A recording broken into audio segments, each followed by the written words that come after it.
क्या आपने कभी रात के 3 बजे किसी सुनसान हाईवे पर सफर किया है? एक ऐसा वक्त जब दुनिया सो रही होती है, लेकिन कुछ ऐसी चीजें जाग जाती हैं जिनका इंसानी दुनिया से कोई वास्ता नहीं होता। रात का अंधेरा अपने अंदर कितने राज छुपाए बैठा है, इसका अंदाजा हमें तब तक नहीं होता जब तक हम खुद उस अंधेरे का हिस्सा न बन जाएं। आज की कहानी कोई सुनी सुनाई बात नहीं है।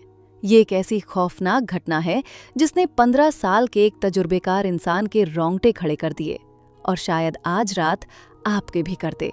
रमेश, उम्र करीब 45 साल। पिछले 15 सालों से वो हाईवे पर ट्रक दौड़ा रहा था। रमेश उन लोगों में से था जो भूतों और आत्माओं पर यकीन नहीं करते थे। उसका मानना था कि भूत प्रेत सिर्फ कहानियों में होते हैं, असली डर तो जिंदा इंसानों से लगना चाहिए। उसके साथ उसका 19 साल का क्लीनर छोटू भी था।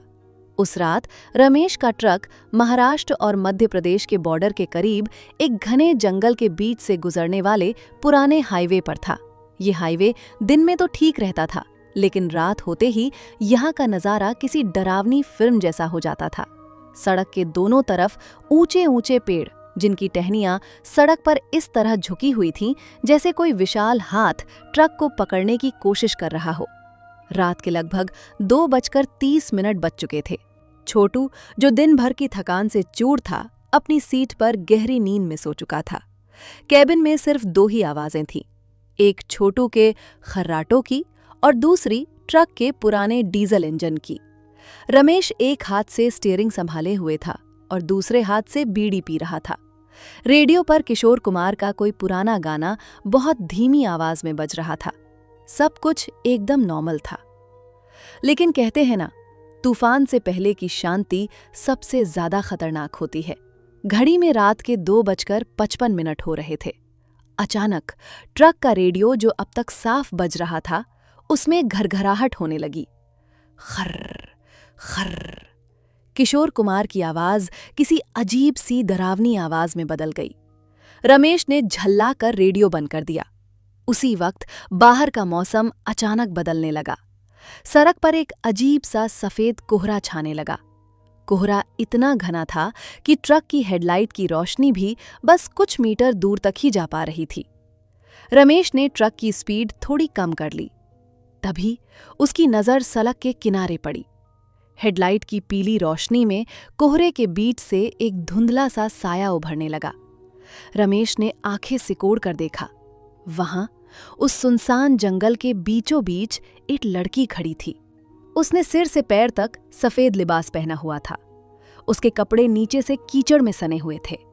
उसके बाल बहुत लंबे और काले थे, जो उसके चेहरे पर इस तरह गिरे हुए थे कि उसका चेहरा बिल्कुल दिखाई नहीं दे रहा था।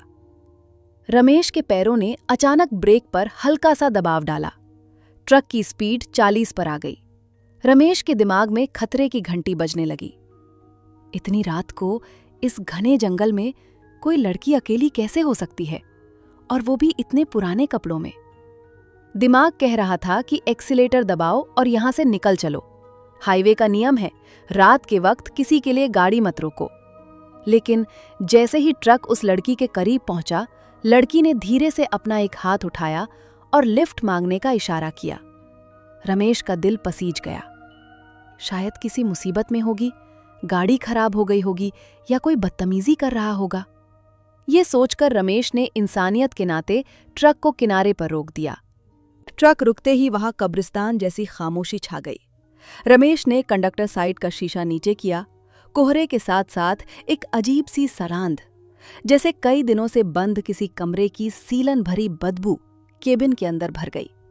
लड़की ट्रक के दरवाजे के पास आकर खड़ी हो गई। चेहरा अभी भी बालों से ढका था। रमेश ने थोड़ा तेज आवाज में पूछा, हाँ बहन जी, कहाँ जाना है इतनी रात को? कुछ सेकंड तक कोई जवाब नहीं आया। सिर्फ जंगल के झींगुरों की आवाज गूंज रही थी।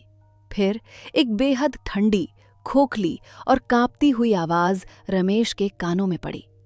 वो आवाज ऐसी थी जैसे कोई बहुत गहरी खाई से बोल रहा हो, मुझे घर छोड़ दो। रमेश को एक पल के लिए अजीब सी सिहरन महसूस हुई, लेकिन उसने खुद को संभाला। उसने छोटू को हिलाकर जगाने की कोशिश की, लेकिन छोटू ऐसे सो रहा था जैसे कोई मुर्दा। ठीक है, पीछे वाली सीट पर बैठ जाओ, रमेश ने कहा। ट्रक के केबिन में पीछे एक छोटी सी स्लीपर सीट होती है। लड़की बिना एक भी शब्द बोले धीरे से ट्रक में चढ़ी और पीछे वाली सीट पर जाकर बैठ गई। रमेश ने गियर डाला और ट्रक को वापस सड़क पर दौड़ा दिया। अब ट्रक के अंदर 3 लोग थे, रमेश, सोता हुआ छोटू और वो रहस्यमयी लड़की। करीब 10 मिनट बीत चुके थे। केबिन में भयानक सन्नाटा था। रमेश को अब एक नई चीज महसूस होने लगी। ट्रक के केबिन का तापमान अचानक बहुत तेजी से गिरने लगा था। इतनी ठंड लग रही थी कि रमेश के मुंह से भाप निकलने लगी। बाहर गर्मी का मौसम था, लेकिन अंदर का हाल दिसंबर की सर्द रातों जैसा था। उस ठंड से घबराकर रमेश ने माहौल को सामान्य करने के लिए पीछे बिना देखे ही पूछा, कहाँ जाना है आपको? मतलब कौन सा गांव या शहर? पीछे से फिर वही खोखली और ठंडी आवाज आई, कालापुरा गांव। रमेश ने दिमाग पर जोर डाला। वो इस रास्ते से 15 साल से गुजर रहा था, लेकिन उसने कालापुरा नाम का कोई गांव कभी नहीं सुना था। कालापुरा? वो कहाँ पड़ता है बहन जी? आगे कोई ढाबा आए तो बता देना, मैं रोक दूंगा। इस बार कोई जवाब नहीं आया। रमेश को गुस्सा आने लगा। उसने सोचा कि पीछे मुड़कर खुद ही पूछ ले, लेकिन ड्राइविंग करते हुए पीछे मुड़ना खतरनाक था। इसलिए उसने ट्रक के कैबिन के अंदर लगे रियर व्यू मिरर में नजर घुमाई।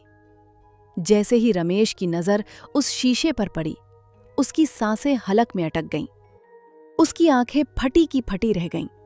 पीछे की सीट पूरी तरह खाली थी। रमेश के पूरे शरीर में करंट सा दौड़ गया। उसने झटके से पीछे मुड़कर देखा, कोई नहीं था। अभी 5 मिनट पहले जो लड़की उसके ट्रक में चढ़ी थी, वो चलती गाड़ी से गायब हो चुकी थी। दरवाजा भी नहीं खुला था और ट्रक की स्पीड 60 पर थी। रमेश का दिल इस जोर से धड़कने लगा कि उसे अपनी ही धड़कनें सुनाई देने लगीं। पसीने से उसके हाथ भीग गए। उसने जोर से ब्रेक मारा। झटके से छोटू की नींद खुली। क्या हुआ उस्ताद, एक्सीडेंट हो गया क्या? छोटू ने घबराते हुए पूछा। रमेश के मुंह से आवाज नहीं निकल रही थी। उसने कांपते हुए हाथ से पीछे इशारा किया। वो लड़की जो पीछे बैठी थी, कहाँ गई? छोटू ने आंखें मलते हुए पीछे देखा। कौन लड़की उस्ताद? पीछे तो कोई नहीं है। और ये सीट इतनी गीली क्यों है? रमेश ने टॉर्च जलाई। पीछे की सीट पर पानी और कीचड़ के निशान थे और वहां एक अजीब सी खून मिली हुई बदबू आ रही थी। रमेश समझ चुका था कि उसने जिसे लिफ्ट दी थी, वो कोई जिंदा इंसान नहीं था। उस रात रमेश ने ट्रक नहीं रोका। वो पूरी रात कांपता रहा और बस किसी तरह सुबह होने का इंतजार करता रहा। दिन के उजाले का एहसास, लेकिन सस्पेंस अभी बाकी है। सुबह के 7 बजे सूरज निकल चुका था। रोशनी देखकर रमेश की जान में जान आई। उसने अपना ट्रक हाईवे के एक जाने माने शेरे पंजाब ढाबे पर रोका। यहां बहुत चहल पहल थी। दूसरे ट्रक ड्राइवर चाय पी रहे थे। रमेश और छोटू ट्रक से नीचे उतरे। रमेश का चेहरा अभी भी पीला पड़ा हुआ था। वो सीधा ढाबे के मालिक किशन चाचा के पास गया। किशन चाचा की उम्र 60 के पार थी और वो पिछले 40 सालों से वो ढाबा चला रहे थे। रमेश ने 2 चाय का ऑर्डर दिया और किशन चाचा को रात की पूरी घटना सुना डाली। कोहरे का आना, लड़की का हाथ देना, उसका गाड़ी में बैठना और फिर अचानक गायब हो जाना। जैसे ही रमेश ने अपनी कहानी खत्म की, ढाबे पर जो दूसरे ड्राइवर हंसी मजाक कर रहे थे, वो सब एकदम चुप हो गए। ढाबे का माहौल अचानक गंभीर हो गया। किशन चाचा ने चाय का गिलास टेबल पर रखा। उनके चेहरे की झुर्रियों में एक अजीब सा खौफ दिखाई दे रहा था। उन्होंने एक गहरी सांस ली और रमेश की आंखों में देखते हुए धीरे से कहा, बच गए बेटा। किस्मत वाले हो जो आज सुबह का सूरज देख रहे हो। रमेश को कुछ समझ नहीं आया। क्या मतलब चाचा? और वो कालापुरा गांव कहाँ है? किशन चाचा की आवाज भारी हो गई। तुमने जिस गांव का नाम सुना है रमेश, कालापुरा, वो गांव तो 30 साल पहले ही उजड़ चुका है। क्या? रमेश के मुंह से निकला। किशन चाचा ने आगे बताया, हाँ, 30 साल पहले इस हाईवे पर कोई सड़क नहीं थी, सिर्फ कच्चा रास्ता था। कालापुरा गांव वहीं बसा था। एक रात बहुत भयंकर बारिश हो रही थी। गांव की एक 18 साल की लड़की, जिसका नाम रूपा था, अपने बीमार पिता के लिए शहर से दवाई लेकर लौट रही थी। रात के 3 बज रहे थे। वो उसी जंगल वाले रास्ते पर किसी गाड़ी का इंतजार कर रही थी कि कोई उसे लिफ्ट दे दे और वो जल्दी घर पहुंच जाए। तभी तेज रफ्तार से आ रहे एक नशे में धुत ट्रक ड्राइवर ने उसे टक्कर मार दी। लड़की की मौके पर ही मौत हो गई। ड्राइवर लाश को वहीं कीचड़ में छोड़कर भाग गया। कुछ सालों बाद सरकार ने वो गांव वहां से हटवा दिया और वहां ये नया हाईवे बन गया। किशन चाचा के चेहरे पर पसीना आ गया था। उन्होंने अपनी बात खत्म करते हुए कहा, कहते हैं उसकी आत्मा आज भी अपने घर जाने का इंतजार कर रही है। हर अमावस की रात ठीक 3 बजे वो किसी न किसी ट्रक को रोकती है। अगर कोई उसे लिफ्ट दे दे तो वो सिर्फ एक ही बात कहती है, मुझे घर छोड़ दो।